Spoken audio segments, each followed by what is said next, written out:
There's a vast amount of racism in American film, but this might be one of the most racist films we've done. No, the religion is actually just manipulating people and leading people into unjust wars for no good reason other than keep the rich rich. Whoa, man, mind blown. But you're not thinking like a capitalist there. I'm not. That's always been my problem. It's a nice liberal nationalist movie where the president can go blow up aliens with a jet fighter, and yet you're still not actually being xenophobic. It's kind of amazing. The whole QAnon universe, I was like, this seems ripe for them to grab onto one of these two movies and totally miss the point. Yes. And they have. You know, the best they really have is like gentrification and real estate speculation in hospitals. Yeah, that's that's Cleveland in a nutshell right there. Fuck capitalism. Fuck all of this stuff.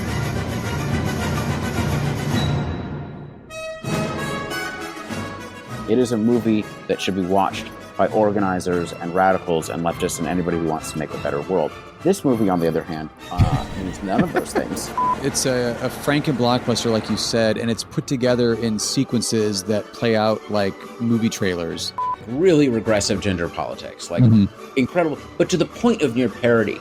No, Norm, George Wendt in this movie definitely would have been wearing a MAGA hat if this movie was made nowadays. Oh, God, right? And then convince the workers to break their own picket. Yeah. Fuck this movie. It's, Damn, I wish this movie was better, because that's a kick-ass ending. This is a paint-by-numbers propaganda movie that completely works because the characters are compelling and real.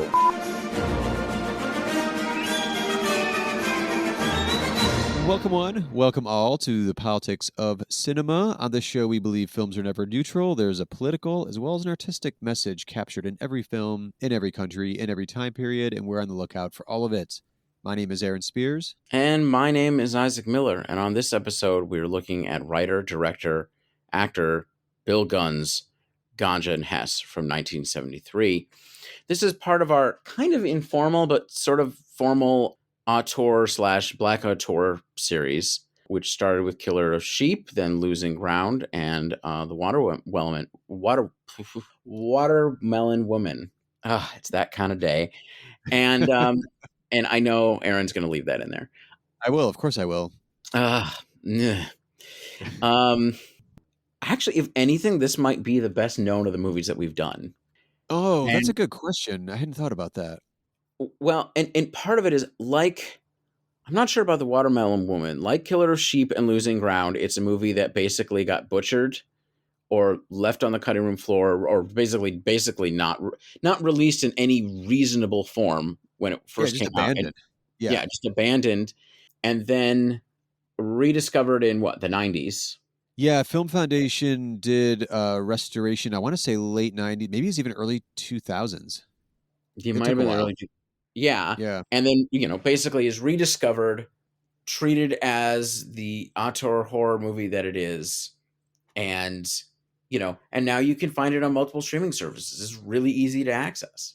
Yeah, it's one of those, like, I have a whole bunch of complaints in our show notes of just like, fucking again, lost to the ages. Luckily, I think Museum of Modern Art and Martin Scorsese's Film Foundation got together good negatives and put it back together, which we'll get into shortly of why it needed to be put back together.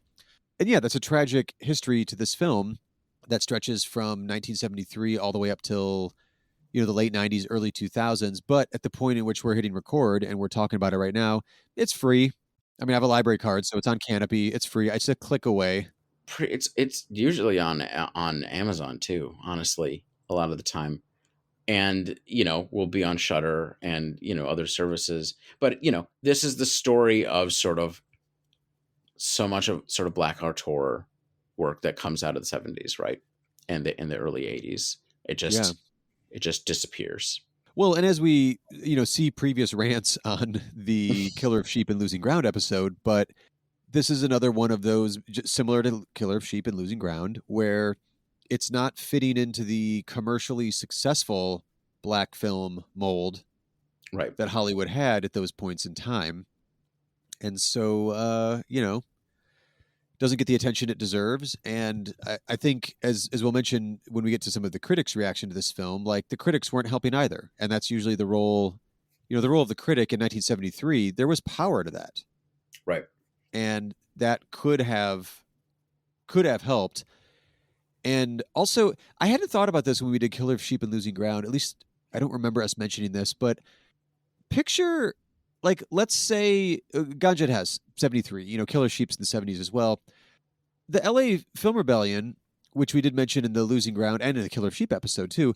What if you're like a kid in high school, like kind of getting into film, and Killer of Sheep, let's say, plays at your local art house theater in LA or New York or Chicago, or you're studying film in the early 80s and Losing Ground plays, like, you're missing out on like inspiring a generation of artists by not having access to these films. Right. Right. These things, it builds, right? It Yeah. builds, will inspire others. And, in this way, let's say aspiring Black film nerds need to look vastly harder to find anything that would sort of would fit that. Should we just actually tell the story of what Bill Gunn did? I mean, we've talked about Bill Gunn previously multiple times on this podcast. We're big fans here.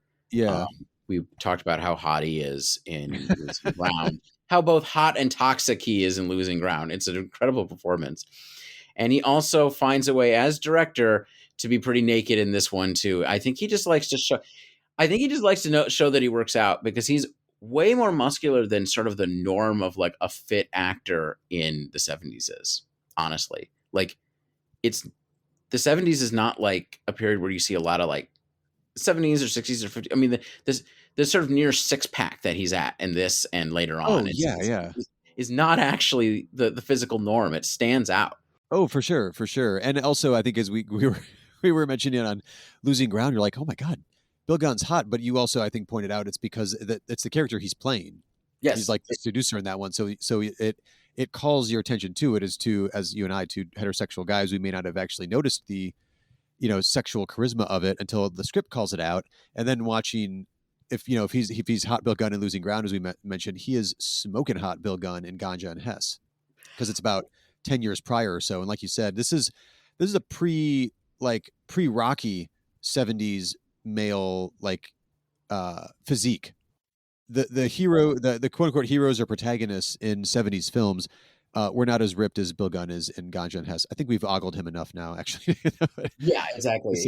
Sorry. Well, but yeah. Anyway, but part of it is, but he also, it's a completely different sort of role, because Yes.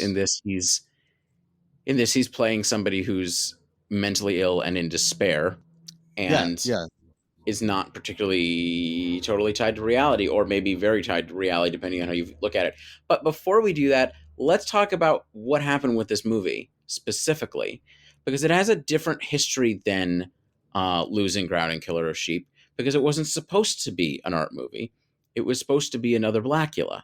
Right. Yeah. No, that was like the expressed intent of the producers was what they kept saying when I was reading about it was like, we need a black Blackula, meaning we want Blackula directed by a black director. And specifically, they're saying a black male director in this particular case.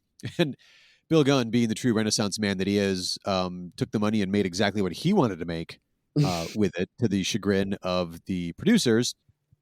So the film was at some point then, after his edit was done, there were negatives made of his actual cut of the film, which is what we have to this day. It was recut and called Blood Couple, which, awesome title. Just make a different film if you want to use that title. Yes. Or also Double Possession. So out there, I'd actually be curious to see that version now that I've seen this one a couple times. The running time on the current movie is like 110 minutes. So like there's like an 80-minute version of it that's the cut version of it. And actually, that would be a pretty kick-ass like Blu-ray to have the mutilated version and then like Bill Gunn's version as well, just for comparison's sake.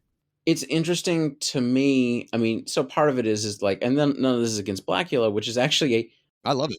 Yeah, Blackula is good. Scream is good. And I think especially Scream has some similar thematics and other things, which I find interesting. It may just be the sort of what's sloshing, or what's sort of like the milieu of sort of like blaxploitation movies and what sort of we're playing with at the time. Mm-hmm. But there's a certain similarities. Well, this also being 73, like you said, it comes out about 8 months or so after Blackula. So this was one of those that seems like possibly rushed into production and given financing because that was a hit. And there was expectations of like, oh, we're playing around not in the blaxploitation genre, like the inner city crime dramas, like Pam Grier, the Queen herself, her movies, working with Jack Hill or something. This was more in the genre phase of blaxploitation, where like they were hoping for the next Blackula or Blackenstein or what's the Doctor Black, Mr. Hyde. That was the producer's expectation. Let's make a quick buck because this particular genre is hot right now. How often, though, have you run into it where somebody actually pulls off completely hoodwinking their producers until it's too late? Because, like, I mean, that's just it. Is like this is an abstract, hard to follow, more or less linear, though. But that's all you're going to give it. Art horror movie. Like how little were they like on set? Was anyone paying attention? Like, that's a really good point. I mean, it's kind of, well. Think about it though. If they are on set though, technically, well, we'll do a plot synopsis here in just a second. But yeah, you have all of the elements. Like, oh, what scene is this? Oh, it's the one where he gets stabbed by a dagger. What scene is this? Oh, he's drinking blood off the floor. What's this one? Oh, he's drinking the blood of a prostitute. What's this? Like, all of the beats are there. right. It's just not told in that kind of way. Right. Yeah. No. It's all. I mean, that's just it. It's not. It's abstract. It's not unlinear. Right. But so like as a producer, you'd be like, oh yeah, like you could show them certain rushes and be like, okay, yeah, we're getting that movie we wanted. Yes. Which is all the better, like you said, it's all the more of a professional hoodwink that Bill Gunn was able to pull off here.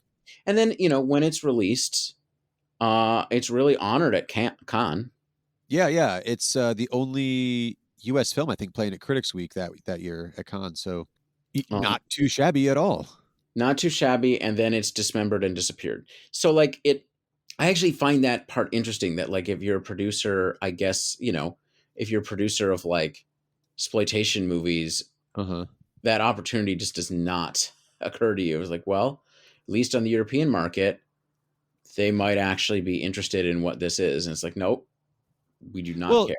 It's a total failure of imagination from the producer's standpoint, from a marketing standpoint, from anything except for the actors and the people behind the camera and Bill Gunn himself. There was a review I found from the Amsterdam News reviewing it when it played at Cannes, saying it's, quote, the most important Black produced film since Sweet Sweetback's Badass Song. Yeah. So they could 1973, there's a rabid art house following in America, like audience wise, and there's a rabid campus film society programming films in this country. Film criticism, as I mentioned earlier, in America in the 70s, like this is when Pauline Kael can make or break your film. Andrew Sarris is writing about the auteur theory. European art cinema is making bank at the box office. I don't remember off the top of my head, but like the exact years, but you've got, Blow Up is making a bunch of money. Jean-Luc Godard movies make money. Z is nominated for Best Picture. Like, this is not a time when, quote unquote, like quirky art house or European flavored movies are just not connecting with audiences. This is the time when they are. Or at least a few years. If it is, it's a few years after, but it's not that far off, right? It's not. No, it's still going on. Yeah, for sure. So part of it, yes, there's, I mean, it's without knowing, it's hard to imagine this both. I mean, in terms of producers and sort of expectations of the American market specifically, it's hard not to see the racism involved in this. And then, is this a good time to bring up the letter? The letter, yeah, actually, that does make sense. There is, I was thinking too, there's probably just a crankiness on the part of the producers. This is speculation on my part, but they're expecting, to get another Blackula, and then Bill Gunn screens this movie for them, and they're just like, oh, fuck this. I was like, well, it's your money. What, you don't want to make money? I thought that's what we were doing here. Let's get creative. Let's get this out to people. So are they just like, they throw a fit, they do a shitty edit of it and then try to put it out and it doesn't work. So, oh, well, we just walk away, I guess. I mean, it doesn't fit their business. I mean, what was done does not fit their business model, probably. Right. Right. It's not, but rather than get universe. Yeah. I mean, rather than get creative with it, they're just like, let's recut it and let's just throw a tantrum and then just call it quits, apparently. But the letter. Yeah. So Gunn, part of it is critic responses are not necessarily particularly enlightened or getting what's going on, which is not uncommon for a lot of movies that, push particular barriers or go in places that they're not expected to. But Gunn basically directly responds to this in the letter pages of the New York Times. Yeah, writes a letter to the editor, again, of the New York Times, again, a publication at the time period which could make or break your film. And he starts off his letter by saying, quote, "There are times when the white critic must sit down and listen. If he cannot listen and learn, then he must not concern himself with black creativity." Shots fired. And, Yeah. he's not wrong. He's not wrong. And he points out in a couple other quick quotes here, he points out something that I think is really fascinating, that I don't know the timeline of New York Times and their employing critics, but it eventually they caught up. I don't think it was because Bill Gunn actually got through to them, but he really cracks open the potential critics' imaginations when they're reviewing stuff to say things like, quote, "I've always tried to imagine the producers waiting anxiously for the black reviewer's opinion of The Sound of Music or A Clockwork Mm, Orange." right. That's pretty interesting. Well, he's breaking over the assumption of norms, right? So part of it Yeah. is white reviewers are going to just view themselves as reviewers. They're not going to view themselves as white reviewers, but they are white reviewers. Yeah. They are not. They do not actually get to pretend that they don't have their perspectives, or that they're not shaped by those perspectives. Those aren't determinant, but they're unavoidable. And so he's forcing them, or he's trying to force them to confront that reality. Yeah. Which I think, to his credit too, he follows up at the very next sentence. "I want to say that it's a terrible thing to be a black artist in this country for reasons too private to expose to the arrogance of white criticism." So he knows if he goes down that route, like, that's just open himself up to criticism, that he's like, I'm not taking your opinion seriously anyway. Right. There's always the retreat to, oh, they're just talking about race, right? This isn't about Right. race. It's like, well, but that's unavoidable. Absolutely. You don't get to get out of it. He points out that it was like, he was, it's his film. He was at his own screenings when he said there were white critics that left 20 minutes in, that they were watching films back to back to back that day. They clearly just weren't giving it any thought. I think the point that he's really sticking with here, somebody leaves your screening after 20 minutes and then writes a full review, and it's a negative review of your film. You're like, what the fuck? Yeah. He ends that sentence with, "This is a crime." And I don't disagree. You don't Right. get to write the review then. That is professional negligence. Absolutely. And he points out a couple other things too, of like, just do the switcheroo mental exercise right here. So, like, let's say Bill Gunn was white. He says, "I would probably be called fresh and different." Let's say he was European. It would be like, "That little film from Europe that you must see," which, he's not wrong at all. He concludes pointing out that the newspaper, the New York Times, and critics must realize they are actually controlling black theater and film creativity with white criticism. Mm. And he's right. I mean, this is sort of getting to sort of what we've been talking about this whole time, like all of these episodes, right? And he's just sort of openly saying it, right? Or he's expressing it very clearly. Yeah. How this system has worked, why the movies that we're talking about they are classics now. I don't know what people always watch in film school, but they're all on streaming services. People are aware of them, so forth. But they would not, here is the 70s, the great creative period in American film. Yeah. And some of the most creative films are still not allowed to get a hearing, which, of course, it's hard enough for small budget movies in general. And we've mainly been talking about like very small budget stuff. It's hard enough for them to do this. This is going to change in the next few decades. There is more space. I'm not saying it's easy or whatever, but there just isn't. It's just not. They're just not really allowed to make an impact. They do later on. Right. So should we talk about this movie? We've been talking about the reception. Right. I think we were okay. So the one-line description, I think I grabbed this off Letterboxd, was, "After being stabbed with an ancient knife, a doctor finds himself with an insatiable desire for blood," which isn't wrong. And that's all in the movie. And I like that description doesn't use the word vampire, because that word never appears in this movie at all. Right. But what we have here is basically, it's essentially a 3-person show. You've got the previously raved about Bill Gunn. He plays George. And then you've got Dwayne Jones and Marlene Clark playing the titular Dr. Hess Green, part of Dwayne Jones, and Ganja. Oh, is it Meta? Mita? Mita, I think. Mita. I don't remember actually how they pronounce their names in the film. That the Ganja Hess is Dwayne Jones and Marlene Clark. The only perversions that can be comfortably condemned are the perversions of others. I will persist and survive without God's or society's sanction. I will not be tortured. I will not be punished. I will not be guilty.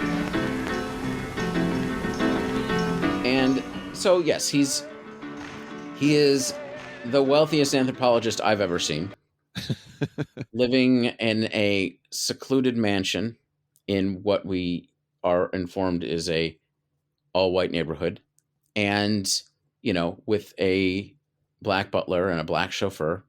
And Bill Gunn is introduced as his new assistant, who is brought in by the museum, which presumably is his employer. Once again, I don't know what you have to do to be at that level. You must be in very high-level management at that museum or something. But I also don't think it matters very much. I mean, part of it, in a certain sense, I mean, we're saying there's these parallels with Losing Ground of sort of showing sort of black wealth. Yeah. And that's something that you might see in a blaxploitation movie. But in both this and Losing Ground, it's shown in a way in which it's not necessarily positive, right? It's sort of it's in some ways for him. I mean, he seems just deeply isolated. Yeah. And in Losing Ground, it's, you know, it's a movie that takes the class politics seriously. Well, it's I also mean, both Losing Ground and this one are like black wealth through success in academic circles yes, versus like your standard blaxploitation would be more like the most successful, you know, the drug kingpin or pimp or some, you know, sort of street level crime empire. yeah. Or, you know, sometimes in business. So like actually Scream Blackula Scream, there's a guy who runs a publishing business. Okay. You know, that sort of thing. But it's not, but it does fit with the blaxploitation thing of like you do have sort of like black academics, and, you know, you just have sort of black people in these sorts of positions. But so, and then, you know, it's very, very clear, like they go home and like, you know, this guy's supposed to be his assistant at well, Bill Gunn is, and he's not okay. No, not at all. He's, you know, telling rambling stories and not being particularly deferential or polite, and seems, you know, genuinely unstable. Yeah, to the point where, you know, he's clearly suicidal before he's actually successful at that. There's a scene where he's sitting out back in the dark in a tree. You only see his feet hanging out in the tree, and there's a noose hanging there on the branch. And then Bill Gunn comes out and you know talks to him, and you know, so he doesn't end up committing suicide there. But it's a very striking visual image for one. Right. And eventually, Bill Gunn the assistant ends up attacking the doctor. So Bill Gunn attacks Dwayne Jones and stabs him with this ancient knife from the Merthian dynasty. What's up? Oh, Murthian society or whatever. Yeah.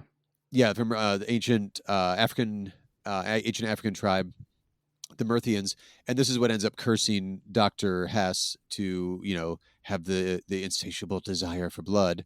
And But after stabbing Dr. Hess, that's when Bill Gunn, in a very gross bathtub sequence, ends up getting up out of the bathtub with a gun and committing suicide. To which Hess enjoys some blood on the floor. well, that's the first time we see with Hess, right? We get confirmed that he's not dead. But let's go back. So part of it is, I mean, you know, it's not a accident that you have a black man sitting in a tree right next to a noose.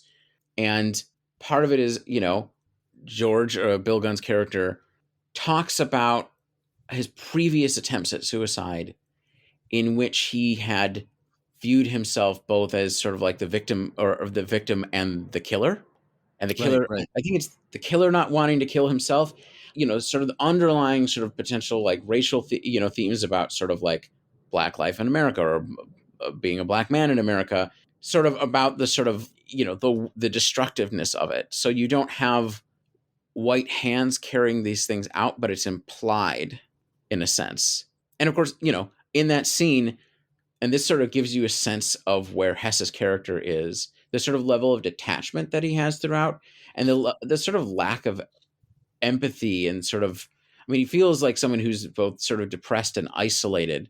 But his main argument for this person not committing suicide is, my neighbors are all white. if the police get called because like they dredge you up from either the water or you're hanging here, what do you think is going to happen? Like, Right. I don't want anybody messing with, I'm very private here and I don't want anybody messing with my private life. Also, I am like a black man in America. So there's a lot going on even just there. Well, a lot except for like actual empathy or compassion. Actual empathy, compassion, or even like, I mean, part of it is, we should say, like, the title card introduces the premise of Dr. Green getting stabbed, being cursed with this ancient form of what they don't actually call vampirism. This was a society that fed on their slaves and so forth. So where do we go from there? I mean, it's a very, it's like things are just sort of happening. They're not really being totally explained from scene to Right. scene. It just sort of like flows. I mean, the big broad strokes would be that yes, Bill Gunn is quickly, well, not fairly quickly, but he's out of the picture early on in the movie, and then we do have his wife Ganja. She shows up about 40 minutes in, and fairly quickly she and Hess become Ganja and Hess. They become an item. They're even married, and she ends up joining Hess with being stabbed and cursed, and now she's we're not calling it vampire, but a vampire as well. Well, so part of it. So she's introduced.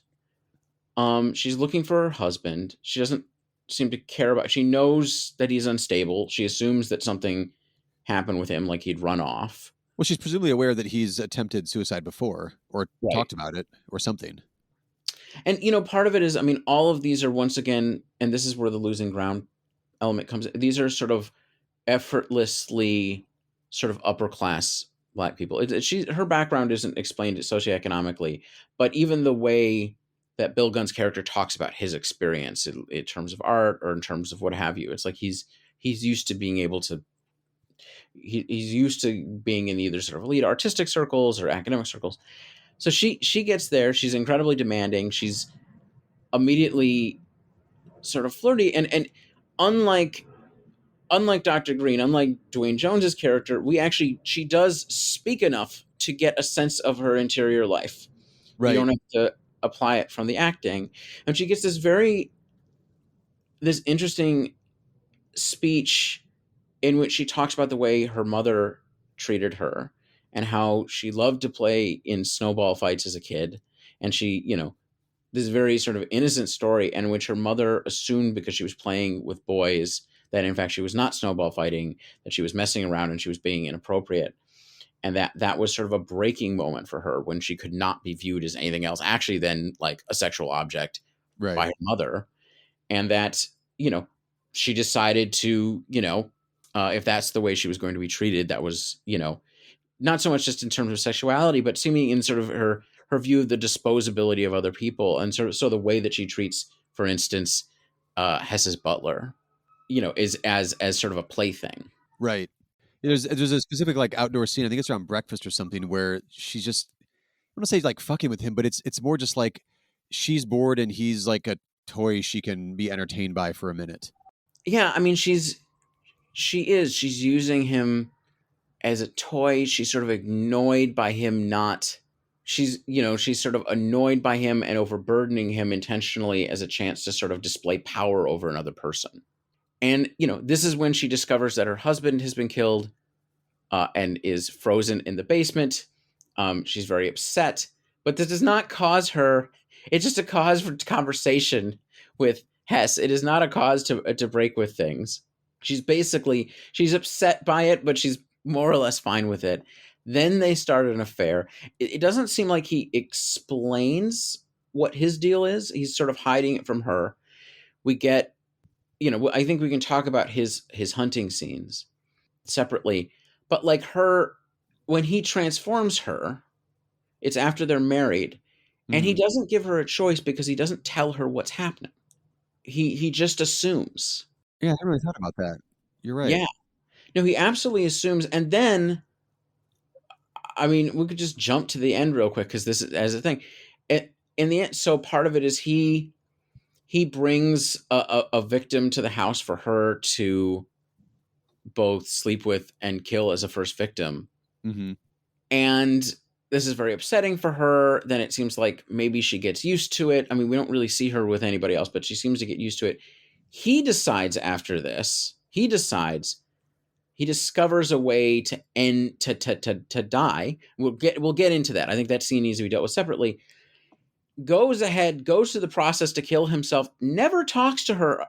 I mean, he talks to her about it, but he never confirms with her that that's what she wants to do, just assumes that she'll follow him. And she doesn't. Right. She doesn't. So part of it is at every point he seems to treat her as sort of an appendage in the same way that he in some ways treats everyone around him, and she's not. So I think that's an interesting part of their dynamic, right? And there's a gendered critique in sense that runs throughout the film, both from her speech and I think through that. Well, and also I was just thinking about it too from her point of view as a character. You know, she's married to one guy who has attempted suicide and clearly has some problems, and then another guy that she ends up marrying in the course of the film, vampire now, whatever, he just wanders off on his own and commits suicide as well. There's not a lot of healthy relationships that she's experiencing as an adult here. Well, and part of it is, I mean, so one of the things that you'll often see talked about this film is that there's this analogy with specifically Hess's situation, but hers as well. But we see it with him as analogous or as metaphor for addiction. Yeah. So you can sort of both see them as and when Hess does what he does, and we'll once again talk about that scene separately because it's kind of an amazing scene. You see a flash, like a quick flashback to Bill Gunn's character killing himself as well. So I think, that is, you can make an argument of sort of the way that society like destroys black men to a certain degree, or that, the violence of it, maybe, the differentiated ways it affects people, both sort of in gendered ways that their response is sort of this and hers is to sort of endure. I don't know. Well, I don't think there's a lot of clean answers though, either within a movie like this. It feels very David Lynch to me. I don't know if that's necessarily the exact right comparison, but like emotionally and intellectually to me, where it's like I'm going with it and it's making enough sense for me to go from scene to scene. But then once it's done, they're like, "Oh, what's that about?" I'm like, "It's about a lot of stuff," and I can like scratch the surface on a little bit, but it feels kind of, I don't know, very like ephemeral once it's done, that I can't quite nail down. Like we even mentioned when we were kind of talking it through before recording, Isaac, was like, this is not gonna be an episode that like, oh, here's a 50 minutes of this is exactly what it's about. Right. Like I got some ideas because like there's also within the story too. Yeah, there's the addiction angle to it, but there's also, when I was reading some good critics reviews of this particular movie, they kept mentioning this like pre-Christian African folklore that is going on within what Hess is researching, but then this I keep forgetting the name of this Myrthian society or tribal structure that they had back in the day was unable to be saved themselves because it predates Christianity, and then you have Hess himself going to a modern day Christian church, accepting Jesus, and then this whole committing suicide in the shadow of a cross in order to rid himself of vampirism, but then I guess have his soul saved. So like there's some sort of lofty, I feel like some religious metaphors that Bill Gunn's kind of wrestling with within this narrative that I'm not quite qualified to like completely deconstruct or analyze, but there's something there. Well, part of it is I mean, this unredeemed African society in which, through which sickness spreads, and you're redeemed through Christianity, which was in many ways forced on through colonialism and so I would forth. say that seems like also a colonialism metaphor in there too. So right. I mean, part of it is, there's a lot going on there and it can twist multiple ways. I mean, the church scene is amazing. So this is it's a black church. They go through Sunday service and music. And one of the things I really like about that scene, I mean, this is already the preacher's already a character who we met at the beginning of the movie because he's Hess's driver, right? That's his other job. Right. And so part of it is that we show the service. We spend minutes and minutes with them so we can immerse ourselves in that scene. Yeah. And then Hess comes in. Yeah, And well, we none were of the main character is already there. It's just a totally separate scene. right. And thus Hess comes in and they ask for somebody, if anybody wants to come up basically to be saved or to be prayed for, basically to have their soul prayed for. And he Mhm. comes up and then, stumbles out. So, I mean, I don't know. I mean, there's redemption involved in this. Whew, it's a little, yeah, there isn't clear metaphors. Here's the other thing. And this is something I'd like to look at again. I mean, part of it is not to go back to Bill Gunn's character, but after he supposedly kills Dr. Green, Hess, he types up a whole philosophical manifesto, not a manifesto, but at least a few pages on sort of art and being black in America and sort of intellectual output and what you're allowed and not to do. To the black male children, philosophy is a prison. It disregards the uncustomary things about you. The result of individual thought is applicable only to itself. There is a dreadful need in man to teach. It destroys the pure instinct to learn. The navigator learns from the stars. The stars teach nothing. The sun opens the mind and sheds light on the flowers. The eyes shame the pages of any book. Gesture destroys concept. Involvement mortifies vanity. You are the despised of the earth. That is as if you were water in the desert. To be adored on this planet is to be a symbol of success, and you must not succeed on any terms, because life is endless. You are as nameless as a flower. You are the child of Venus, and her natural affection is lust. She will touch your belly with her tongue, but you must not suffer in it, for love is all there is, and you are cannon fodder in its defense.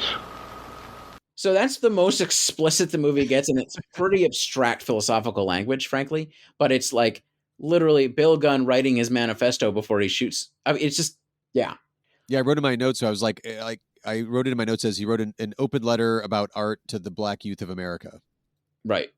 But it's way more than that, because I was just like, I missed a bunch of this. I even had subtitles on. And I was like, all right, but you could tell, you're like, okay, he's saying something here. Yeah. With most of these scenes, honestly, you're just like, okay, he is definitely saying something here. And that's where I was kind of, maybe that's my shorthand, like David Lynch is my shorthand for that, whereas like I don't quite get exactly what's going on here, but something's going on here, and I'm watching like an artist at work. Right. And making political and social points about the country. And it can, but I think it's that, I think, we've pointed out a bunch of these different things going on as we understand them. Yeah. But the truth is that they may be coming from multiple angles. And I think this is a mistake I make. And, you can look at a movie like it's something you're reading and not a visual medium in which multiple things can happen at once. Exactly. And mean more than one thing. Can we talk about the scenes where he's hunting, or where he's feeding on people, like where he goes? Oh, yeah. Like it grows as well, but it seems like it's generally usually like escalating behavior. Right. So he's presented with, I guess, his first feeding, as it were, is Bill Gunn's character George, when he commits suicide and he's bleeding out on the bathroom floor.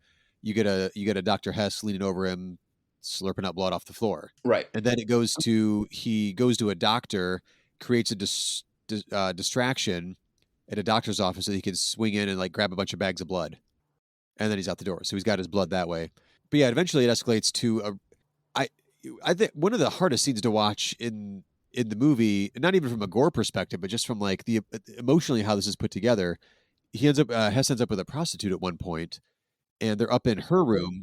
I should say this is the second prostitute. The first one, he ends up killing both the prostitute and her pimp. Oh, right.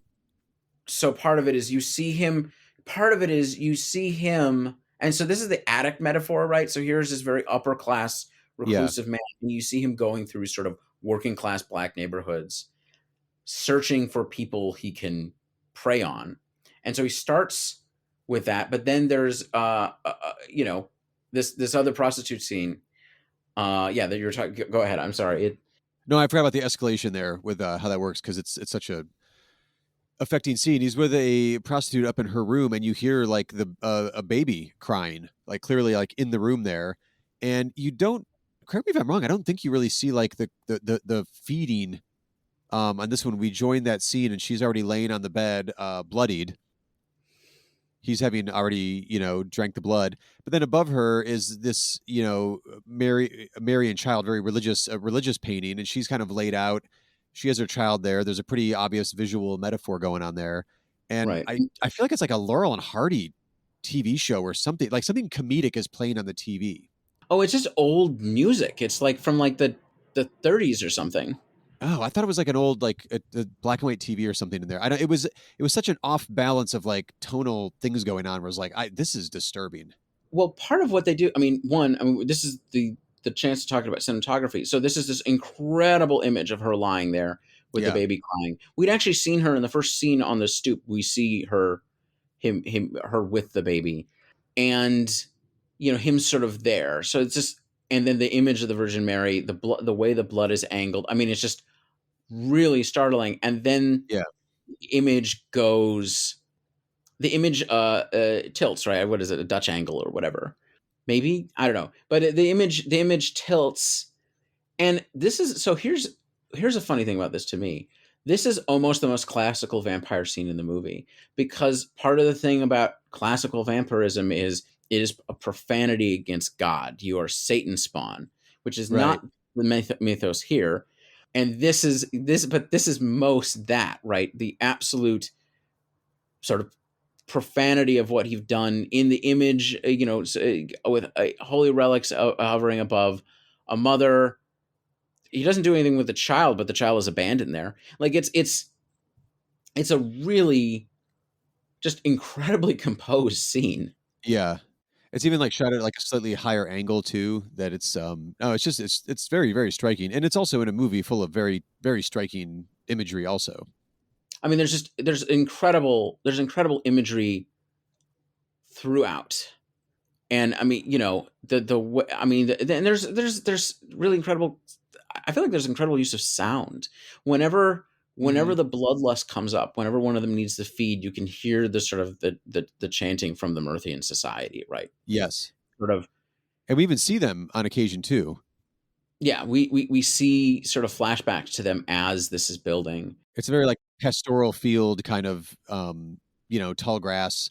and then more than once you see, our modern sort of vampires, quote unquote, doing this as well, including Hess's victim, who apparently comes back to life at the very end and has killed the butler. But I don't know if this is actually happening or not. I guess it is. Right. It's a really, so like you can see them. So the grass and all that means something as well. It connects back to the African heritage somehow. I'm not sure. Could you just talk for a moment about who shot this? I was gonna say this is the perfect time to shout out the cinematographer. James Hinton is the cinematographer here, who's credited as the first black cinematographer to shoot a feature film, meaning this one. But he's actually, when you go to look him up, you don't see a ton of cinematography credits on Letterboxd or on IMDb, I think, even for that matter. But if you look up his actual biography, I think I found it in like the Harvard archives, the Yale archives, I forget. He was a documentarian who shot like over 70 films during the civil rights movement, just documenting in real time what was going on in the civil rights movement, which I find fascinating because that implies to me he's out on the ground, in the trenches during the civil rights movement, and he's using a lot of the newly invented portable, lighter-ish weight cameras, and some of it with also sync sound out there capturing the momentum and some of the milestones of the civil rights movement. I'm picturing then, if I know that going into Ganja Hess, like, this is going to be like a gritty, like John Cassavetes style, handheld, intimate portrait of vampire. Like, no, like this guy can compose a shot. He's playing with colors, like we mentioned already, and also the sound design, because this movie is more of an abstract experience than it is like a narrative. You're not wowed necessarily by the narrative in this movie. It's the overall aesthetic and the experience that he's creating with, along with obviously Bill Gunn and anybody who's working in the sound department. But it's a phenomenal work for anyone, let alone like your first feature film. Right. Oh, I mean, no, it's incredible. It's incredible. I mean, obviously, maybe he's not inexperienced at shooting, but like, yes, doing this sort of composition. Right. It's absolutely. I mean, it's absolutely gorgeous, and it's. I mean, the same year as this too, he was working with Melvin Van Peebles, so he's very much in touch with what like some of the forefront of really interesting black artists are doing with film in the early 70s. So yeah, I mean, it's really. I mean, there's a reason that this has become what it is. I mean, I as sort of just a I'm not going to call it a famous movie exactly, but like as a touchstone movie. Well, I think it gained some notoriety, one, because I cannot believe we made it this far without mentioning one of my favorite American directors, Spike Lee, in 2014 remade this film as The Sweet Blood of Jesus, which I will champion any movie that Spike Lee does. That's not necessarily one of my favorites. I think it's an interesting one because he doesn't do remakes hardly ever. And then he chose to remake this one, and that brought some new light onto it. So this movie, Ganja Hess, did have a bit of a repertoire theatrical run. I believe I saw it on I can't remember if it was DCP or 35 millimeter, but I saw it in the lead up to The Sweet Blood of Jesus coming out on the big screen here at the local Cinematech. So it is a bit more, like you said at the start of the show, Isaac, of the four auteur films we've been looking at. I don't know. I would say probably this or Killer Sheep are maybe two of the more famous as far as like film geek circles go. Yes. As it recognizes important movies. I am not going to. But more recently. I am not going to defend Spike Lee's remake, period. I think it's pretty fascinating, but that's a different conversation. That's a different conversation. Well, because he also redid Old Boy, which I think was just a very bad idea. Oh, I think that's an interesting remake too. Oh wow! All right, we'll deal with this later. But yeah, so I think that sort of brought it more to light, and I know that's when I started to see it on streaming services. I don't know if that. I mean, maybe it's come in phases, Could be. Then we sort of have had. I mean, Get Out brings sort of more attention to black horror in general. Yeah. That this is the Get Out has predecessors, plenty of them, in fact. Oh yeah, and Jordan Peele is very vocal about how the history of black horror, but also just black cinema in general too. Right. So yeah, it's really easily accessible. If you haven't seen it, you should. It's, to me, a lot of what we have to be doing with an awareness of what was influential at the time that these movies came out. We're creating canons. Yeah. I've probably said this on previous episodes. Collectively, we're creating canons, and influence pops up when it does. And this is true throughout the history of art in general. Things change and reassessed, and other things are lost and are not as important as they were. And it's a really good thing that this is a movie that is more important and is watched. Yeah. My first experience with this movie was, as I just mentioned, on the big screen. So I did not have the opportunity to, I guess I could have gotten up and left, but I wasn't going to. If you do watch this at home, do yourself a favor and dedicate the time of the film to the film. Put your phone aside. Try to, if you can, turn off the lights. Let the movie just sort of envelop you. It's an experience. It's an intoxicating experience to just sort of let it happen to you, because I don't know, it's so immersive. I don't know. It's abstract, and I don't want to like turn people off by saying like, yeah, there is sort of a narrative. And as you mentioned, like it is officially linear in the way it's telling you the story, but Bill Gunn's telling you the story on his terms, the way he wants to tell it to you. And if you have the opportunity to like get distracted with your phone or look at social media or pause it to go get a sandwich, you get distracted, like don't, just like let the movie run and wash over you and experience it. Yeah. No, I think that's exactly it. I think that's exactly what you have to do. Well, Isaac, what have we got up next for us? Well, next month is May. May is a very special month, and the May 1st is a very special day. And for those of us who consider ourselves socialists, communists, or anarchists, it's important. Last year we dealt with labor films, and this year we're going to celebrate May Day by watching Reds from 1981. It's a bit of a shame watch, I got to say. It's a total shame. I've actually never seen it. I've never seen it either. This is the movie that my parents saw on their first date in theaters. That's adorable. Yep, they kept running into all of their friends. I bet they did. Yeah, it was very, it was like this very awkward thing where it's like, it's like, yeah, we're here. Oh, I didn't think about it that way because, like, I know obviously that their date worked out because they're married, they made you, everything worked out good. But I didn't even think about that as like you don't even get to have that private moment of like it's a first date, man. I just want to. Exactly. Everybody now knows. Oh, they're dating. Right. Exactly. They're all just gonna be there. Well, it's it's still adorable. Yeah, it's pretty funny. But yeah, I'm really excited to finally deal with this. Have your parents given you shit over the years for not having seen this? No. Oh, okay. Well, it's not really their style, I guess, but it's not really their style, and they don't know what movies I've seen. I watched so many. I just try to keep up like a flurry so nobody asks. Oh, so they may just assume you have. Yeah. Okay. Well, they listen to the show, so I guess we just outed you. Well, my mom does. Okay. It's really like having this podcast is like having a band when you're in your teens. And it's like the people who show up are like your parents. I know we have a lot more listeners than this. But still. My mom consistently, especially for the first year or so, would give notes, and they were usually very good. They're always very good. Well, at least the ones you told me about. Yeah, no, she always gives good suggestions of like, yeah, no, you guys are good, but like I think you're sort of dragging a little there. And it's like, oh, I know.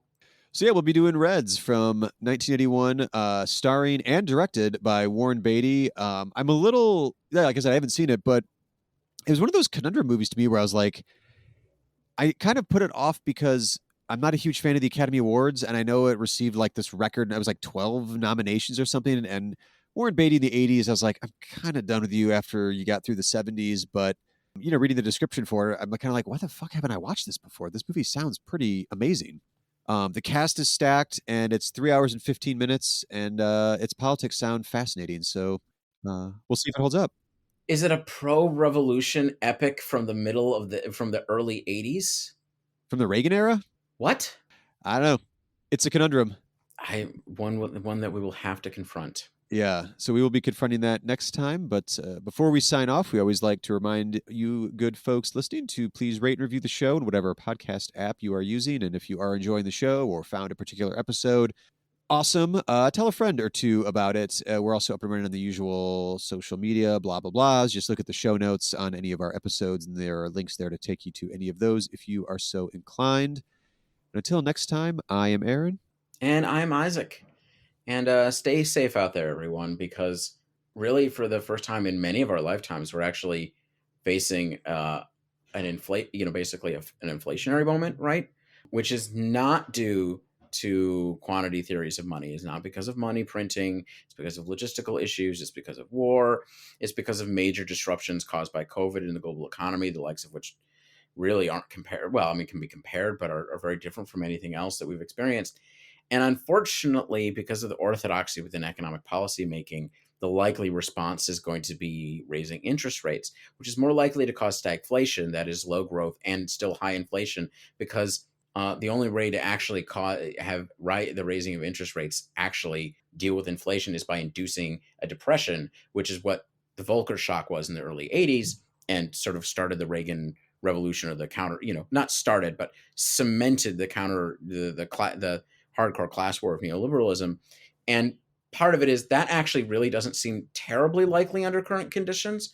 And yet other sorts of policy suggestions, like, I don't know, targeted price controls, long-term investment is going to deal with supply issues, just don't seem to be on the agenda yet. Basically, the neoliberal consensus has been stretched since the 2008 crash, but it hasn't really collapsed. So be careful, because our government might induce a depression. Probably not.